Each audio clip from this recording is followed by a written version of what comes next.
C'est avec grand plaisir que j'accueille Vanactor, qui est le créateur de la chaîne YouTube Prendre sa vie en main avec plus de 200 000 abonnés, ce qui est incroyable dans la francophonie, hein, et du podcast Web Creator. Il accompagne sa communauté à ne plus être spectateur de leur vie, mais à en devenir acteur. La punchline géniale, c'est j'aurais entendu ça il y a 10 ans, ça m'aurait vraiment fait un choc. Et je suis vraiment honoré de t'avoir, Vanak, parce que je t'ai déjà interviewé, je te connais un peu et je sais que tu as beaucoup à apporter et à faire réfléchir la plupart des gens qui sont dans un schéma métro boulot dodo, qui s'épanouissent pas forcément. Donc, si ça peut leur faire réfléchir, je pense que tu es la meilleure personne, l'une des meilleures personnes pour ça. Donc, merci Vanak. Si tu veux approfondir un peu plus ta présentation, nous dire où tu habites, ce que tu fais dans la vie, ce que tu aimes même, et puis on va rentrer dans le vif du sujet. Salut Lingend. Bah, écoute, le plaisir est partagé. C'est vrai qu'on se connaît pas depuis si longtemps finalement, et puis les différents échanges qu'on a eus, tu m'as interviewé, je t'ai interviewé aussi sur mon podcast, font que j'ai l'impression d'avoir quelqu'un qui me comprend. On se comprend mutuellement et Claire. on a des parcours à la fois différents, mais on se rejoint sur pas mal d'idées. On a une communauté qui se ressemble aussi pas mal, je pense. Donc, c'est vraiment un plaisir pour moi aussi d'intervenir sur ton sommet virtuel Solopreneur 2019. Écoute, pour compléter un petit peu la présentation, très rapidement, donc je m'appelle Vanak, j'ai 36 ans, je suis marié, je suis l'heureux papa d'une petite fille de 4 ans et demi aujourd'hui, et en fait, j'ai pris ma vie en main, comme le titre de ma chaîne l'indique, il n'y a pas très longtemps, et du coup, j'accompagne effectivement d'autres personnes à prendre leur vie en main. En tout cas, je les invite à prendre leur vie en main et pas, comme tu l'as dit en intro, et pas être spectateur de leur vie comme je l'ai été pendant trop longtemps dans ma vie. Spectateur, pourquoi? Parce que grosso modo, je mettais en application ce que la société me disait qu'il fallait mettre en place. Je mettais en application ce que mes parents m'ont dit de mettre en place pour réussir dans la vie, Ouais. entre guillemets. T'inquiète pour le téléphone, c'est pas grave. Justement, je vais annoncer un peu le plan pour que les gens sachent de quoi on va parler. On va parler du pourquoi, commencer par le pourquoi. Alors, si vous vous demandez ce que c'est très bien. Ça va vraiment vous aider. On va parler du process qui est plus important que l'idée de business. Alors, ça, c'était l'une des premières fois que j'entends ça. Et tu vas prendre une illustration. Je vais pas spoiler. C'est toi qui vas nous dire ça. Mais juste avant, si tu peux nous faire un bref résumé de ton parcours, que les gens comprennent d'où tu viens, comment a été ta reprise en main de ta vie. Ok. Donc, j'ai 36 ans, j'ai fait mes études, j'ai fait des études d'ingénieur en informatique chez les Asiatiques. On dit souvent, en tout cas, mes parents me disaient souvent que pour réussir, il fallait soit être médecin, soit être ingénieur, soit être avocat, soit être pharmacien. Et qu'en dehors de ces quelques métiers, il n'y a pas grand-chose qui vaut la peine de… Ok. J'ai entendu ce discours des milliers et des milliers de fois, ne serait-ce que pendant le dernier hiver, les dernières vacances de Noël, j'ai encore entendu ce discours-là d'un oncle pour mes petits cousins. Et en fait, aujourd'hui, ça me fait rigoler. Mais à l'époque, c'est vrai que je suivais ce mouvement et puis je suis devenu ingénieur pour faire plaisir à ma famille, grosso modo. Et donc voilà, j'ai été salarié pendant 13 ans. J'ai fait un petit bout de chemin dans le salariat en tant qu'ingénieur en informatique. Et puis, presque du jour au lendemain, c'était l'accumulation de petites choses qui ont fait que je me suis réveillé un jour. Alors, je vais pas refaire toute l'histoire, vous verrez l'interview que Ningen a fait de moi, mais je me suis réveillé, j'ai eu un déclic et je me suis dit que il fallait vraiment que je change des choses pour être aligné avec la personne que je veux devenir et ne plus subir en fait tout ce qui m'entourait finalement, ne plus subir ce que la société disait, ne plus subir ce que mon entourage me proposait. Voilà. Alors, tout de suite, j'ai envie de te demander un peu si je te dis prison dorée, qu'est-ce que tu en penses? Est-ce que toi-même, tu te considérais dans une prison dorée où tout allait bien, mais finalement, tu n'étais pas vraiment épanoui, tu étais comme un oiseau dans sa cage? Parce que ça, c'est vraiment l'un des gros problèmes. C'est que si tu vis une situation très difficile et qu'il faut changer, limite, parfois, c'est plus difficile que quand, tu as une routine, tu gagnes l'argent, tu as la santé. Du coup, pourquoi changer? Pourquoi prendre des risques? Ouais, Prison Dorée, c'est bien l'image qui peut représenter cette partie de ma vie. J'étais pas à plaindre, hein. Je vivais correctement, j'avais un salaire correct. Voilà, j'avais tout ce qu'il fallait pour réussir dans la vie, selon les termes de la société. Sauf qu'effectivement, j'étais pas du tout épanoui, je me sentais pas à ma place, je n'avais aucune connaissance. Enfin, en fait, le développement personnel, je connaissais rien à tout ça. J'avais pas du tout identifié ma mission de vie, j'avais pas du tout identifié ce qui pouvait me rendre heureux. Vraiment, j'étais passif dans ma vie en fait, plutôt qu'être actif. J'étais réactif et pas proactif. Super, super. Bah écoute, rentrons dans le vif du sujet. Tu voulais nous parler du pourquoi, du Start with Why, Mm. qui a été promu par Simon Sinek. Je pense que c'est un concept qui vaut vraiment la peine d'être rappelé. Pour tout te dire, je suis en train d'écouter le livre audio en ce moment. Excellent. Est-ce que tu peux nous en parler? Ouais, ben moi le message que je veux, la première partie sur laquelle je veux concentrer la présentation, c'est ça, c'est Start with Why.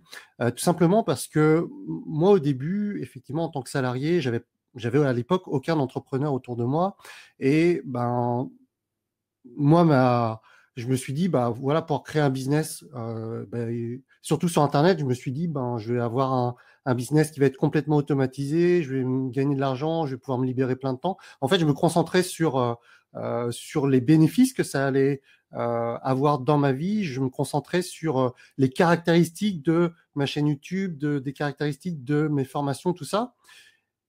Et finalement, je me suis rendu compte après coup que c'était peut-être pas la bonne méthode et que après avoir entendu ce fameux TEDx de Simon Sinek, et il en a fait un livre également, Start with Why, j'ai compris que l'important c'était pas tout ça, c'était pas que les bénéfices, c'était pas que les caractéristiques, mais c'était pourquoi est-ce qu'on faisait les choses et pourquoi est-ce que je faisais tout ça. Alors, il y a des raisons personnelles évidemment, mais il y a aussi des raisons pour aider les gens. C'est davantage ça aujourd'hui, plutôt que de faire des animations sur Internet. Oui, c'est bien beau, mais le pourquoi derrière, c'est pour aider les gens à avoir eux-mêmes le même déclic que moi j'ai eu auparavant et se réveiller et ensuite mettre les choses en place pour être plus épanoui, mettre les choses en place pour être plus aligné avec ses objectifs à soi, que chacun d'entre nous, nous avons un succès différent, des objectifs différents. Et si on ne prend pas la peine de les définir clairement, de savoir ce qu'est notre mission de vie et la vision de la personne que l'on voudrait être dans le futur, eh ben, tout simplement, ça ne sert à rien de passer du temps, de rechercher des idées de business, de rechercher comment est-ce qu'on va construire un business si derrière tout ça, on n'a pas un pourquoi fort. Et le Start with Why, c'est ça, c'est commencer avec la fin en tête d'abord, savoir où est-ce que l'on veut aller et ensuite mettre en place les choses qui vont venir alimenter la machine, qui vont faire en sorte que ce qu'on va faire va avoir du sens pour soi, mais pour les autres également. Et Oui, je voulais juste dire, dans le livre, il prend souvent l'exemple d'Apple. ouais, j'allais Alors, y venir. qu'on aime ou pas, vas-y, bah alors vas-y. Ouais, non, en gros, hein, si on prend un exemple, l'exemple des téléphones ou même du monde des hautes technologies, enfin du matériel technologique. Aujourd'hui, on a l'iPhone VS le reste du monde, en gros, VS les Huawei, VS les Xiaomi et autres LG et autres Samsung qui sont sous l'univers Android. Et toutes les autres marques mettent en avant le quoi, le what, c'est-à-dire les caractéristiques, le nouvel appareil photo à 20 millions de pixels, le machin, toutes les caractéristiques. Éventuellement, ensuite, ils passent au bénéfice, le how. Donc, en prenant cet appareil photo, vous allez pouvoir mettre en avant certaines choses. Mais il y a très peu de marques qui mettent en avant le why. Et le why, c'est ce que je vous définis là, en fait, c'est le golden circle, le cercle doré, défini par Simon Sinek. Vous avez le why au milieu, ensuite vous avez le how et le what aux alentours. Et Apple va, à l'inverse de tout ça, eux, ils adressent d'abord leur why. Leur why, c'est think different. Et autour de ça, ils ont construit tout un écosystème, que ce soit au niveau des ordinateurs, que ce soit au niveau des tablettes ou des téléphones. Ensuite, ils ont conçu tout un système pour penser différemment, think different. Et en fait, que ce soit Apple ou je pense à des marques comme Harley-Davidson, en fait, les gens sont fans du message avant, avant d'acheter les. Ils sont fans du message avant d'acheter les différents devices, les différents produits.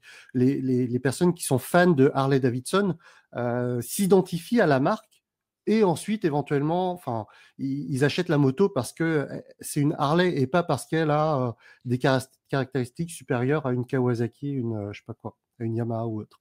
Donc, quand vous avez un message clairement identifié et que vous créez un business autour de ce message-là, autour de ce why, et bien après, il va être plus facile de créer une communauté, il va être plus facile d'avoir une tribu de fans qui vont, des fans qui vont vous suivre et qui vont acheter vos produits parce que, tout simplement, elles vont aimer votre message. Moi, par exemple, si on prend mon cas, mon pourquoi, c'est depuis que je suis marié, bah, j'anticipe même. J'ai pas d'enfant, mais j'anticipe même. C'est que moi, je veux avoir un business rentable qui tourne bien, mais pas seulement juste gagner de l'argent. Je veux aussi gagner un max d'argent, quoi, pas un max, mais pas mal d'argent, sans passer 60 heures, 70 heures sur mon business. Et en fait, je me prépare maintenant avant d'avoir un enfant parce que je me prépare déjà mon pourquoi qui est que bah, je veux rendre ma famille sereine, être serein financièrement, avoir du temps pour ma famille. Et donc ça construit au quotidien mon business. Je réfléchis déjà à ça alors même que j'ai pas d'enfant. Est-ce que toi, tu veux partager un peu ton pourquoi et peut-être le pourquoi de gens que tu as accompagnés pour que ce soit vraiment concret? Parce que là, peut-être il y a des gens qui se disent « Oh, moi, je suis juste un peu à la limite du burn-out, je veux juste m'échapper de là. » Réfléchir au why, c'est peut-être un peu trop. Qu'est-ce que tu leur dirais à ces gens-là à partir de ton exemple, d'exemple de tes clients, par exemple? Alors moi, j'aimerais bien reprendre un exemple que tu partages souvent, je pense, c'est l'exemple de Pat Flynn, qui a un podcast que j'affectionne beaucoup. Son podcast, c'est Smart Passive Income. Je sais que c'est quelqu'un que tu suis aussi. Et bah, lui, effectivement, il a un business extra rentable, il a un business qui cartonne, mais il centralise le tout autour de sa famille. Et son pourquoi, c'est sa famille, c'est le mien aussi. Mais grosso modo, son business ne vient que étayer, ne vient que c'est la fondation, mais la vraie cible en fait, c'est d'avoir une famille épanouie et entretenir de bonnes relations avec sa femme et ses enfants. Et moi, je m'identifie complètement à ce message-là. C'est bien beau d'avoir un business, mais si on ne prend jamais le temps de profiter de ses proches, c'est pour moi, il manque une pierre à l'édifice, quoi. Donc après, on n'a pas tous les mêmes priorités, mais savoir pourquoi on se bat, et moi, entre autres, c'est ma famille et ma fille, ça permet ensuite de construire un truc qui va venir épauler tout ça, quoi. Ok. Et donc, qu'est-ce que tu dirais à quelqu'un qui, du coup, veut juste s'échapper actuellement, il veut pas réfléchir à tout ça? Est-ce que c'est indispensable? Parce que toi, tu as bien réussi à faire la transition sans réfléchir au why, au pourquoi. Est-ce que tu aurais mieux réalisé ta transition encore? Juste pour rappel, au bout d'1 ou 2 ans, hein, c'est ça, tu as réussi à vivre de ton business alors que tu partais de pratiquement rien, quoi, de rien. 0. Ah ouais, de zéro. Comment toi, ça t'aurait aidé dans ton parcours de réfléchir à ça dès le premier jour? Et est-ce que vraiment tu aurais eu l'énergie d'y penser? Bah, en fait, je pense que avoir un why fort, avoir un pourquoi fort, ça permet d'avoir, d'être plus constant en fait dans la durée et de mieux gérer les situations de down. La vie, elle est faite de contraction, expansion, sans arrêt. On a forcément des moments où on est hyper motivé, où on a la niaque, on n'a pas besoin de réfléchir pour mettre en place les choses. Et à côté, on a des moments de down où, quand on n'a pas un pourquoi fort, lorsque l'on n'a pas pris le temps de réfléchir à tout ça, eh ben, c'est comme si tu perdais ton temps, quoi. Tu perdais des journées et des journées à stagner, alors que si tu as pris le temps au préalable d'avoir un pourquoi fort, de réfléchir à un pourquoi fort et de s'y tenir, ça te permet de niveler un petit peu les moments de down et de up et puis d'être un peu plus constant tout simplement. Donc, ben, moi, mon déclic, il était pas, enfin, c'était pas, j'ai eu la chance en fait de pas avoir une difficulté, un vrai obstacle, une vraie épreuve. C'était juste une opération des yeux qui, tu le sais, hein, qui m'a plongé dans une méditation intense pendant 3 jours. J'ai pas perdu quelqu'un à ce moment-là. J'ai pas eu, je sais pas, j'ai pas eu ma femme qui est décédée. J'ai pas eu ma fille qui s'est fait écraser par une voiture. Et je touche du bois. J'espère que ça n'arrivera pas, mais voilà, j'ai eu la chance d'avoir un petit déclic qui a eu de grands effets, mais vous n'attendez pas que la vie vous apporte un gros obstacle avant de prendre le temps à réfléchir à tout ça. Prenez de l'avance, anticipez, et plus vite vous aurez ce pourquoi fort qui vous est propre, plus vite vous allez atteindre les résultats dont vous rêvez, tout simplement. Waouh. Ouais, c'est vrai, je suis tout à fait d'accord avec toi, hein. Pourquoi attendre qu'il y ait des déclics? Donc, merci pour ça.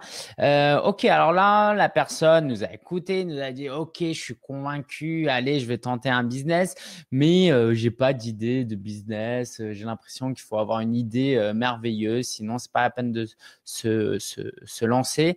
Bah, toi, tu as quelque chose d'autre à nous proposer? Est-ce que tu veux nous en parler du coup? Ouais.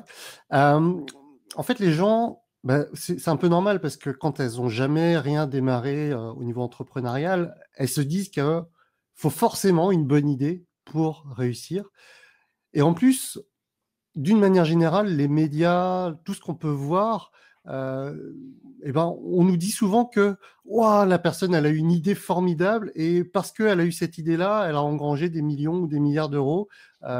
Sauf que en fait, la réussite, c'est pas une ligne d'arrivée, c'est tout un parcours auparavant. C'est pas gagner au loto, la réussite. C'est tout le process pour arriver à ces millions d'euros, pour atteindre des millions de personnes. C'est tout le process qui va permettre ensuite de récolter le fruit du bénéfice. En fait, j'aime bien prendre cet exemple de quelqu'un qui a pour objectif de monter sur le mont Everest. OK? Bah, si on vous emmène sur le mont tout en haut, avec un hélicoptère, bah, vous allez pas du tout avoir la même, la même récompense que si vous avez, effectivement fait, toute l'ascension, de par vous-même, toute l'ascension avec votre force, avec vos jambes à vous. C'est pas du tout le même résultat. Effectivement, le résultat final, il est le même, mais le process, la façon d'y arriver est complètement différente, et du coup, le fruit et pas du tout la saveur que cette victoire qui est arrivée au mont Everest est pas du tout la même. Et au niveau entrepreneurial, c'est la même chose.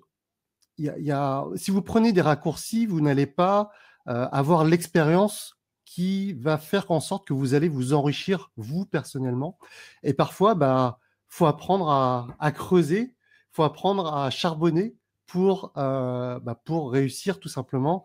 Et c'est en ça que le process, pour moi, il est fondamental pour réussir. Et on a besoin parfois de transpirer avant de récolter les fruits de tout ce qu'on fait, quoi. OK. Et quel exercice, par quelle question, par quel élément tu passes pour, aider les gens à se lancer? Alors, il y a quelqu'un qui dit: «OK, je suis prêt, j'aime bien ci, j'aime bien ça, par quoi je devrais commencer?» OK, alors, donc d'abord, déjà, faut son pourquoi. Parce que Mmh. si on passe directement à la deuxième étape que je vais évoquer juste après, là, on va se rendre compte que bah, ça suffit pas. Mais une fois qu'on a un pourquoi fort, et en fait, ça fait un petit peu transition avec la troisième idée que je voulais partager avec toi juste après, c'est bah, un entrepreneur, c'est pour moi comme un sportif de haut niveau. Un Rafael Nadal, OK, il est très fort sur le terrain, il va gagner de nombreuses compétitions, mais avant tout ça, il y a un vrai conditionnement pour que Rafael Nadal soit au top, pour que même quand il a des moments de down, eh ben, il arrive quand même à gagner des matchs derrière. Et ce conditionnement, pour moi, et peut-être que ça marche pas pour tout le monde, mais pour moi, il passe par des routines, des bonnes habitudes, et moi, j'ai mis en place depuis plus de 2 ans maintenant, des routines matinales, mais aussi des routines du soir. Tout simplement parce que on peut pas forcément contrôler toute sa journée, on peut pas contrôler, bah, ce qu'il y a au milieu. On peut pas contrôler, complètement le midi, le matin, l'après-midi. Par contre, très tôt le matin à votre réveil et le soir juste avant de vous coucher, ce sont des moments que vous pouvez contrôler assez facilement.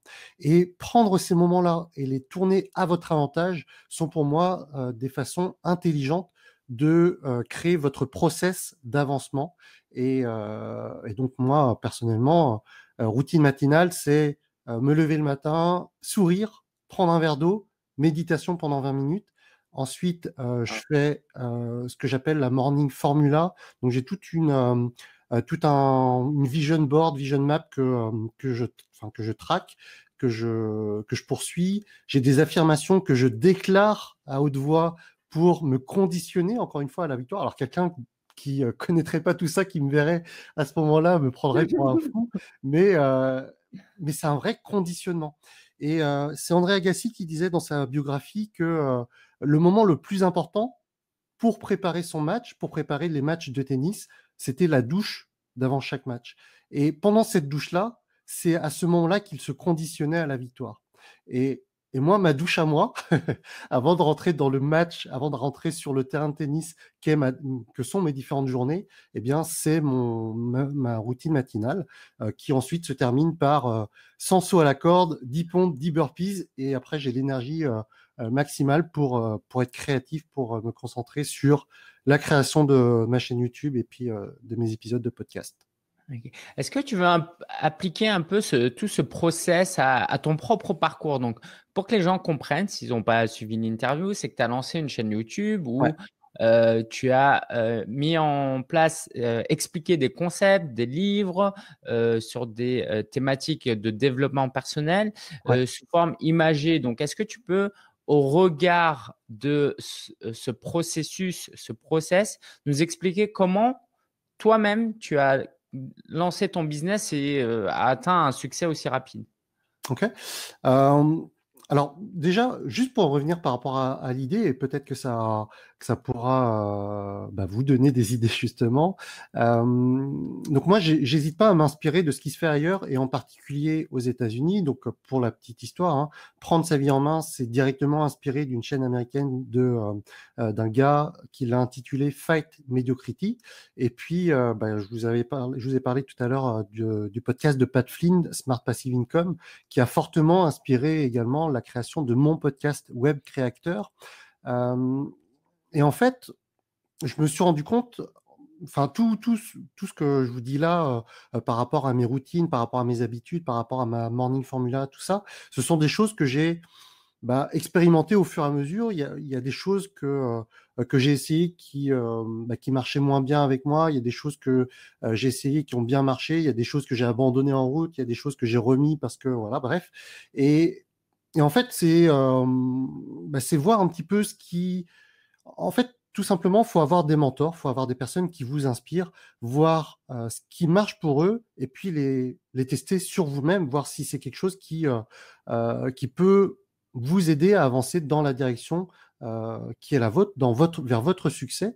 Et alors, ça peut être des personnes, des entrepreneurs à succès, ça peut être des sportifs de haut niveau, ça peut être, je sais pas, des chanteurs, des acteurs, des compositeurs, des personnes tout simplement qui vous inspirent. Les mentors, ils peuvent être vraiment partout. Ça peut être quelqu'un de votre entourage également.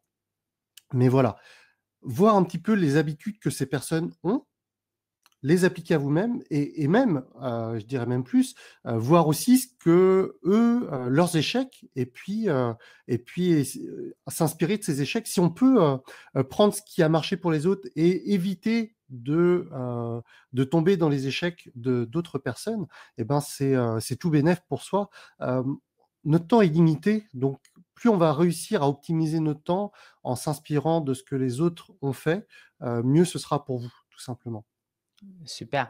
Moi, je recommande aussi toujours ça de s'inspirer de gens qu'on admire et en fait, plus on sait comment ils ont réussi, plus on essaie de dupliquer, plus notre succès va s'accélérer. Pourquoi? Parce que si si les gens, pour apprendre à conduire, ils vont à l'auto-école et ils passent leur permis là-bas, si vous voulez apprendre à conduire, faites comme eux, inscrivez-vous à l'auto-école. Mmh. Et en fait, vraiment, là où les gens bloquent parfois, c'est qu'ils ont peur de copier. Qu'est-ce que tu dirais à ces gens-là? Moi, je ne veux pas copier, je ne veux pas faire comme les autres. Toi, tu n'as pas eu de blocage à ce niveau-là?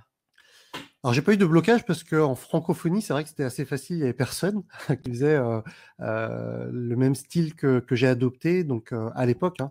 Maintenant, il en existe pas mal. Mais moi, enfin, de toute façon, et même Steve Jobs a copié certaines choses, hein. Il le dit dans sa biographie. Je sais plus, c'était la société Xerox. Je crois ils ont copié clairement des choses pour créer leur premier Apple ou leur premier Mac, je sais plus. Euh, mais de toute façon, à partir du moment où vous allez, le truc, c'est pas de faire du plagiat. Le truc, c'est de copier, enfin de faire ce qui vous intéresse, mais à votre propre image et l'adapter à votre image. Vous êtes de toute façon, on a tous des histoires différentes, même si, en fait, on pourrait se dire, ben, web créateur, c'est presque pareil que solopreneur finalement. Finalement, on fait des interviews de personnes qui nous inspirent tous les deux. Et moi, je fais la même chose que plein de gens, quoi. Je sais pas, 95% de ce que je fais, je ne l'ai pas inventé, je me suis inspiré d'autres personnes. Et je sais plus où est-ce que j'ai lu ou entendu ça. Tous les livres, enfin n'importe quel livre a déjà été écrit. Bah oui. Sauf que derrière ça, ben vous n'êtes pas forcément le même écrivain que Victor Hugo ou que je ne sais qui, et que derrière ça, vous avez vous votre propre histoire, votre propre façon d'écrire, et votre histoire de toute façon va peut-être inspirer des personnes qui ne seront pas inspirées par quelqu'un que vous avez copié entre guillemets, quoi. Des personnes que même si toi tu as interviewé, si toi Lingen tu as interviewé la même personne que moi je vais interviewer dans quelques semaines, on va pas forcément poser les mêmes questions. Donc il y a certaines personnes qui vont être intéressées par les questions que toi tu as posées, il y a certaines personnes qui vont être intéressées par les questions que moi j'ai posées, et il n'y a pas de mal à ça. Pourtant, on va interviewer la même personne derrière. Donc, il faut pas s'arrêter à ok, ben, cette idée business, j'ai l'impression qu'elle est bien, sauf que ben, y a déjà plein de personnes qui font ça. Il faut pas s'arrêter à ça.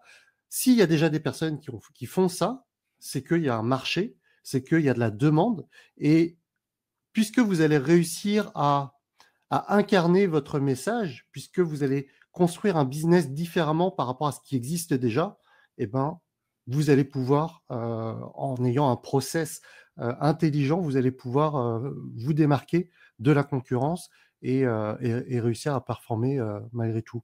Il y a des marchés ultra concurrentiels dans tous les domaines, hein, mais c'est vrai que si on parle de web marketing, ben, les thématiques de l'immobilier sont ultra concurrentielles, les thématiques autour de la santé, alimentation, sport, tout ça sont ultra concurrentielles. Mais c'est pas parce que c'est ultra concurrentiel que vous ne pouvez pas vous démarquer aujourd'hui.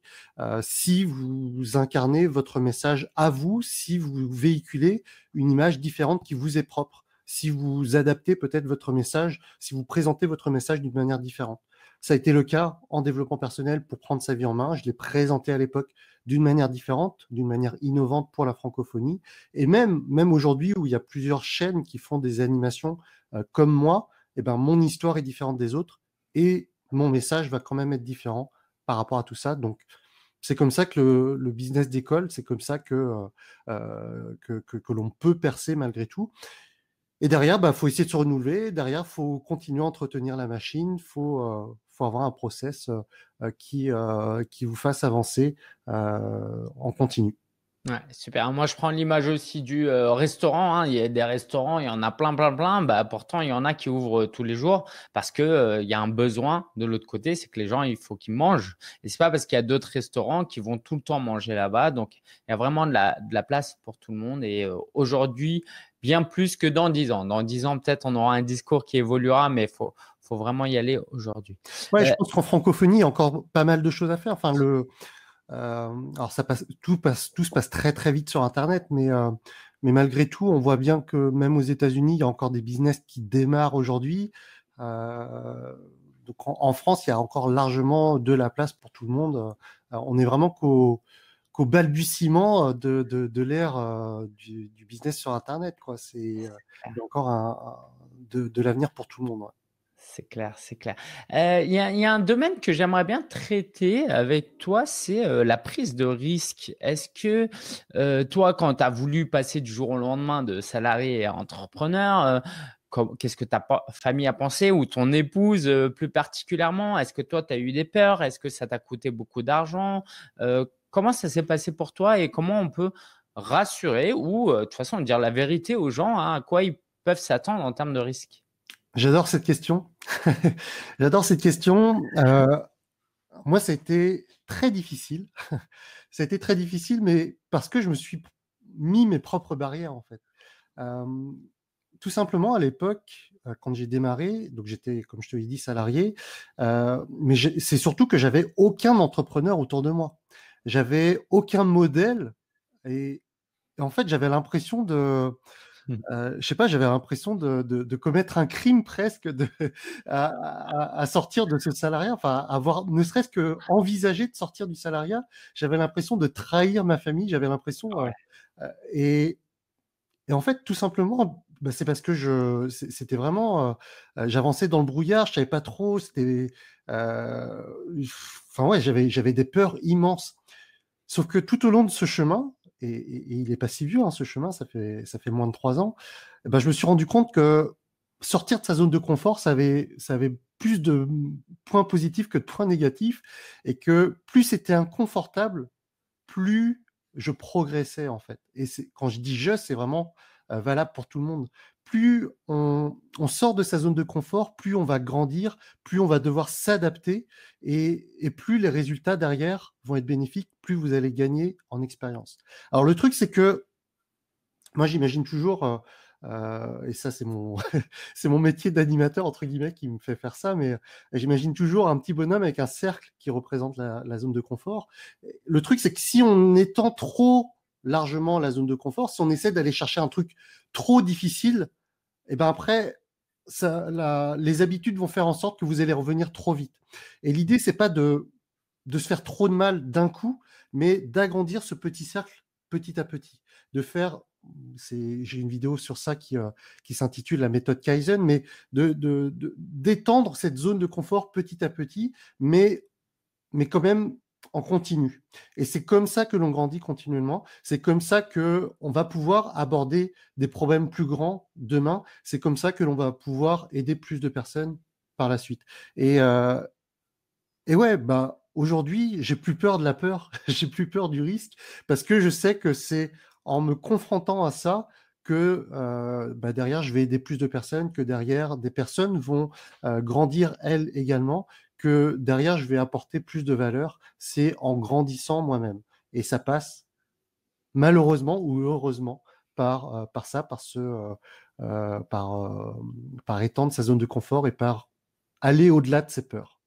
OK. Alors, est-ce qu'on peut partir sur cette image pour reprendre l'image du sportif? Est-ce que tu avais fait le tour ou est-ce que tu voulais ajouter autre chose sur entrepreneuriat et un sportif de haut niveau? Est-ce qu'il y a d'autres parallèles à faire pour ceux qui aiment le sport et qui pourraient faire le lien? Bah, tout simplement, donc aujourd'hui, j'ai commencé à mettre en place des coachings one-one avec certains clients. J'en ai 6 aujourd'hui. Et en fait, quand je mets en place ce coaching one-one, je leur dis, et d'entrée de jeu, hein, que on a un challenge, toi, mon coaché, et moi, le coach.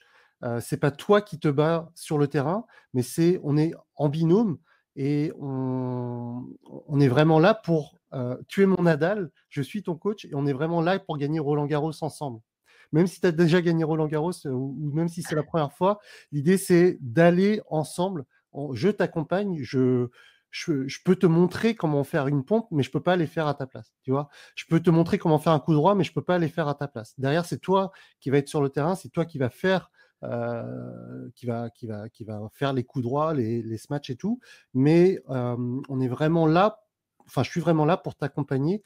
Et tout ça, ça passe par ce que j'ai déjà dit, hein, par le conditionnement, par les routines. Et en fait, tous mes programmes de coaching commencent par le mindset. Ma première séance, ça s'appelle Set Your Mindset. Et en fait, on parle pas de, On parle pas de business, on parle pas de tunnel de vente, on parle pas de comment créer une chaîne YouTube, on parle pas de comment optimiser, je sais pas quoi, de comment créer ton bonus pour attirer des prospects. On parle de set your mindset, on parle de comment créer ta L'état routine, d'esprit.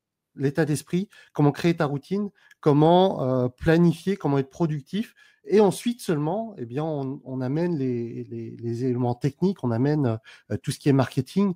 Mais pour moi, c'est pas le fondamental. Il y a 80% de mindset, de psychologie dans la réussite, dans l'entrepreneuriat, comme dans le sport de haut niveau. La différence entre le 15e mondial au tennis et le premier, c'est juste là. Ouais, c'est clair. Les coups droits sont les mêmes, à peu de choses près, les smatchs sont les mêmes, les services sont les mêmes, mais c'est là que tout se joue. Ouais, qu'est-ce qui fait que tu peux gagner mener 2-7 à 0 et perdre 3-7 à 2? Bah, c'est qu'à partir du moment, mentalement, ton adversaire a pris le dessus sur toi. Mm. Parce qu'au final, vu que tu as déjà gagné 2-7, c'est que ton corps, il est déjà là, tes compétences, elles sont déjà là, quoi. Mm. Parmi les clients que tu accompagnes, est-ce que tu veux nous dire 1, 2 ou 3 exemples de barrières limitantes, de pensées limitantes, de problèmes d'état d'esprit qui les empêchent de progresser? Parce que parmi ceux qui nous regardent, peut-être que certains se reconnaîtront. Bah oui, il y en a. Alors, bah, en fait, je me retrouve dans pas mal de mes clients et en fait, c'est pas que je choisis mes clients, mais j'en sélectionne quand même pas mal. J'ai un formulaire de candidature à l'entrée et je sais les personnes que je peux aider. Et clairement, il y a des personnes qui se racontent des histoires, qui ont des barrières, des blocages, qui se répètent toujours les mêmes choses. Et c'est ce qui les empêche, c'est ce qui les empêche d'avancer, c'est ce qui les empêche de mettre en place le process au-delà de l'idée qu'elles ont. Il y en a qui ont des idées qui sont très bonnes, mais qui, parce que derrière, elles ont ce petit diable qui leur répète que c'est pas possible, que c'est pas pour toi, que machin, eh ben, elles osent pas aller de l'avant, elles osent pas avancer dans leurs idées. Et en fait, bah, pour aller au-delà de ces barrières, pour aller au-delà de ces histoires que l'on se répète souvent, bah, faut aller tout simplement à l'inverse. Faut se répéter encore plus d'affirmations le matin, les routines matinales, tout ça. Et ça passe par la répétition, hein. La répétition, c'est la mère de toutes les compétences. Et Est-ce que tu peux en parler un peu plus de ces affirmations? Parce que moi, du coup, je sais ce que c'est depuis peu, que les gens comprennent. ok, bah, en fait, je vais vous montrer. Je sais pas si je peux vous montrer ça. Dans ma morning formula, alors, ça va me prendre 2 secondes. C'est dans mes favoris ici. J'ai ok, donc là, je sais pas si vous allez bien voir, mais grosso modo, ah mince. Ok, donc ça c'est ma morning formula. Bon, ça va pas être très terrible au niveau de la webcam, mais grosso modo, j'ai du français, j'ai de l'anglais. Hop. Ouais, Donc, j'ai une partie affirmation là, j'ai peut-être une cinquantaine d'affirmations donc je me répète pas tout ça tous les matins, hein, je vous rassure, mais grosso modo, j'en prends 3 à 5 tous les matins que je vais me réciter à haute voix avec une posture fière et tout simplement en se répétant ça quotidiennement, et ben ça va entretenir un mindset positif, un état d'esprit de vainqueur, tel un sportif de haut niveau. Qu'est-ce que tu dis, par exemple? Qu'est-ce que je me dis par exemple? Alors, je vais faire la traduction. Par exemple, la peine, elle est temporaire. Par contre, alors greatness, c'est quoi? C'est La la grandeur, la grandeur réussite. dure éternellement. Ok? Ouais. Donc la peine, la difficulté, vos peurs, elles sont vraiment ponctuelles. Par contre, lorsque vous avez atteint un niveau élevé, lorsque vous avez atteint une certaine grandeur, eh bien ça, vous allez laisser une trace qui va durer éternellement. Ouais.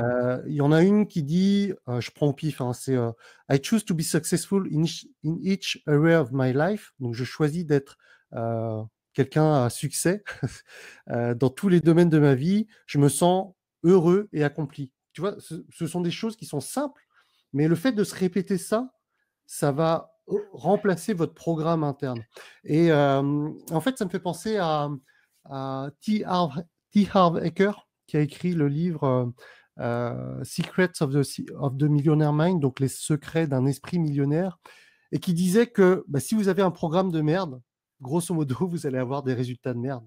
Donc, Clair. pour changer ça, pour avoir des résultats excellents et qui soient au niveau de ce que vous voulez atteindre, eh bien, il faut changer votre programme interne et ça passe par des affirmations, ça passe par une visualisation de ce que vous voulez avoir dans votre vie. Et donc, vous avez peut-être vu là quand j'ai défilé ma Morning Formula, vous avez peut-être vu des images. C'est des images qui, moi, m'inspirent. C'est des images de famille épanouie, c'est des images de liberté, c'est des images de richesse, d'abondance. En fait, l'argent, c'est important, mais c'est surtout la liberté que ça offre derrière qui est importante. Et voilà, le fait de changer son programme interne, ça permet d'avoir sur le long terme des résultats différents et pas garder son programme de merde pour pas avoir des programmes que l'on considère de merde. Excusez-moi l'expression. Non, non, mais quelquefois, il faut le dire. Et en fait, faut vraiment aussi que les gens comprennent que on croit parfois qu'on a un disque dur vierge et bon, ça sert à quoi de se dire ces trucs-là? Mais en fait, de toute notre enfance et notre adolescence et notre vie d'adulte, ben, on a des affirmations négatives qui sont inconscientes en nous. Moi, par exemple, moi, pendant très longtemps, je pensais que gagner de l'argent, c'était mal. OK, pour diverses raisons, ma foi, ma vie familiale, les médias m'ont fait penser que gagner de l'argent, c'était mauvais. Du coup, si je reboote pas, si je reformate pas mon ordinateur, bah, ça va rester. Et comme c'est resté pendant très longtemps, bah, je me limitais moi-même. C'est-à-dire que j'avais les compétences pour réussir, mais comme je me disais l'argent c'est mal, ceux qui gagnent de l'argent c'est des personnes méchantes, et ben je m'empêchais. Et donc dire ces affirmations-là, c'est aussi dire non à des fausses affirmations et oser remettre en cause certaines pensées, vraiment des croyances limitantes qu'on se traîne, quelquefois qui sont tellement inconscientes qu'on n'arrive même pas à les repérer et parfois c'est le plus dangereux. Donc moi, c'est une très bonne pratique et je vous encourage vraiment à faire ça et à vous remettre en question, à vous dire « Ok, là, à l'instant T, qu'est-ce que je me traîne comme bagage de pensée que je pourrais éliminer et renouveler ça par des meilleures pensées ?» Donc, toi, tu avais quoi comme mauvaise pensée dans ce sens-là? Est-ce que tu aurais autre chose à ajouter pour que les gens comprennent vraiment cette importance? Ouais, bah, par rapport à l'argent, c'était la même chose que toi. Ouais, inconsciemment, de toute façon, la société nous véhicule ça comme message et mes parents aussi m'ont véhiculé ça comme message.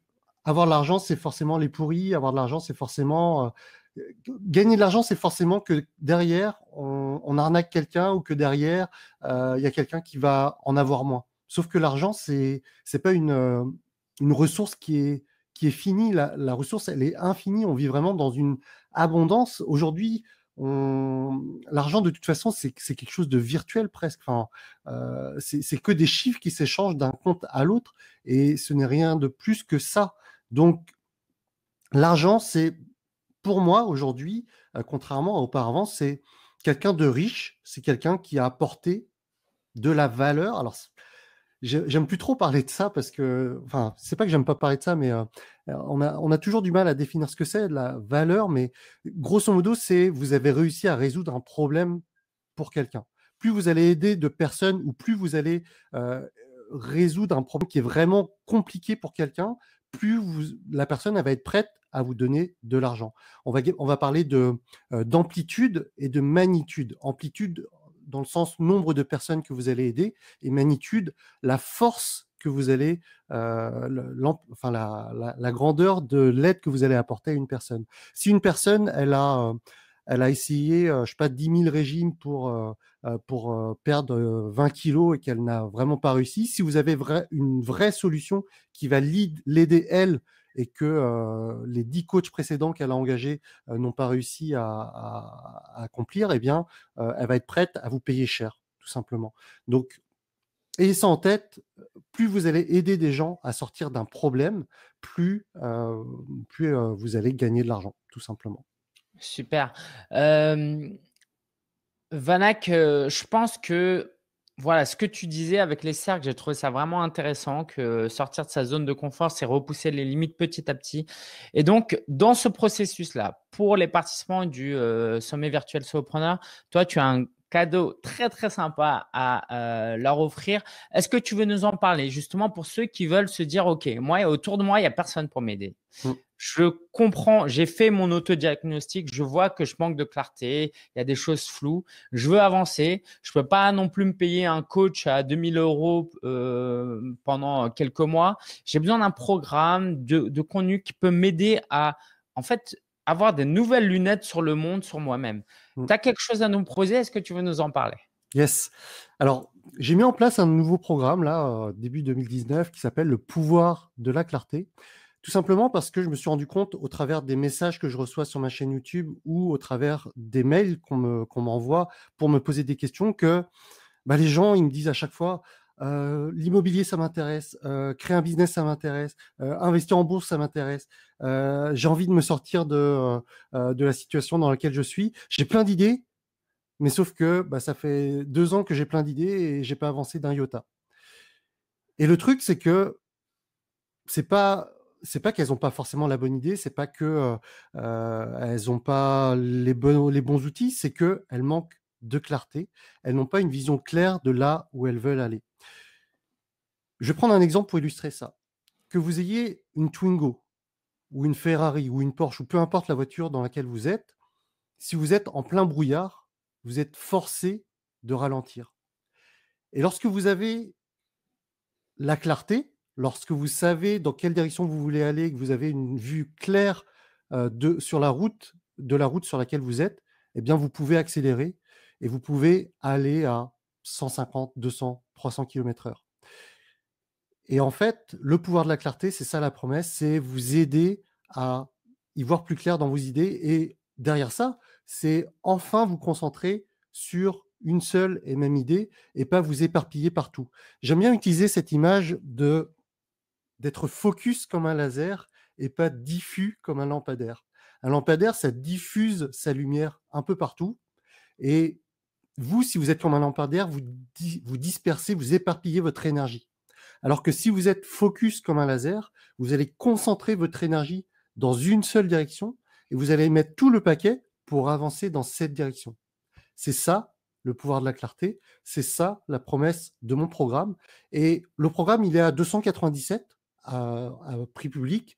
Et pour les personnes qui passeront, qui visionneront cet épisode, enfin ce programme-là, Ouais. qui font partie de Sommet virtuel Solopreneur, eh bien, vous avez 50% de réduction avec le code SVS 2019. Donc, j'imagine que tu partageras le lien. Mais voilà, pour toutes les personnes qui sont du sommet virtuel Solopreneur, le programme est à 147 € pour vous. Voilà. Merci. Alors, à quoi on peut s'attendre? Une fois qu'on clique sur le lien, on s'inscrit. Qu'est-ce qu'il y a juste derrière? Est-ce que tu veux nous en dire un peu plus? Alors, en fait, le programme, il est axé sur plusieurs exercices. Enfin, c'est un programme qui est à la fois ludique, mais avec pas que de la théorie, très peu de théorie finalement et pas mal de mise en application. Il va y avoir des audios de visualisation, c'est des exercices émotionnels que moi j'allais dire subi, mais c'est pas subi, c'est que moi j'ai personnellement Traverser, vécu. voilà, que j'ai eu également et qui m'ont à chaque fois fait beaucoup de bien. Et donc je propose des exercices émotionnels, je propose voilà des petits cours théoriques, des mises en application. On va parler d'ikigai, je vais vous proposer ma méthode pour y voir plus clair dans tout ça, pour poser vos idées à plat, pour mettre en place les choses pour atteindre vos objectifs. Et vous allez voir tout ça. C'est très bien fait. J'ai une trentaine de personnes là maintenant qui suivent le programme et qui commencent à me faire des très bons retours. Donc en tout cas, c'est un programme dont je suis plutôt fier et je sais qu'il va aider toutes les personnes qui vont l'intégrer. Génial. Merci, Vanak, pour cette offre qui va vraiment aider beaucoup de gens, je pense. Donc, merci pour cette offre spéciale. Merci pour ton temps. J'aimerais te donner l'opportunité de partager un dernier message à ceux qui nous regardent. Qu'est-ce que tu aimerais leur dire pour qu'ils puissent prendre leur vie en main, qu'ils aient plus de clarté? Alors j'aimerais répéter le message que quand c'est inconfortable, c'est là où vous progressez le plus. Et, euh, et lancez-vous, plantez-vous vite, mais surtout apprenez à vous relever toujours. Les échecs, c'est c'est surtout bien, en fait. Ça fait mal sur le coup, mais sur le long terme, ce n'est qu'une succession d'expériences qui va vous rendre plus fort, qui va vous rendre antifragile. Et apprenez à vous solidifier avec tous les échecs que vous allez avoir et apprenez à accepter l'échec rapidement. Lancez-vous et c'est tout ce qui compte. C'est une image que je t'avais déjà partagée, lors de l'interview, mais si vous avez une vue claire de là où vous voulez aller, vous n'avez pas besoin de connaître tout le chemin, vous n'avez pas besoin de connaître tout l'escalier avant de monter sur la première marche. Et c'est vraiment une idée que j'affectionne beaucoup, c'est que trop de personnes attendent de voir tout l'escalier et parfois c'est juste pas possible. On peut pas forcément avoir tout le chemin et c'est dans ce chemin-là que l'on progresse le plus, que l'on va grandir et voilà. Lancez-vous vite, plantez-vous vite, mais relevez-vous toujours. Merci beaucoup, Vanak, pour ton temps, pour ton attention, pour ton offre. Je te dis à très bientôt et puis bonne continuation à toi. Hâte de collaborer à nouveau et merci encore pour ta participation au sommet. Merci Lingen et salut à tous les solopreneurs. Ciao, ciao. Ciao.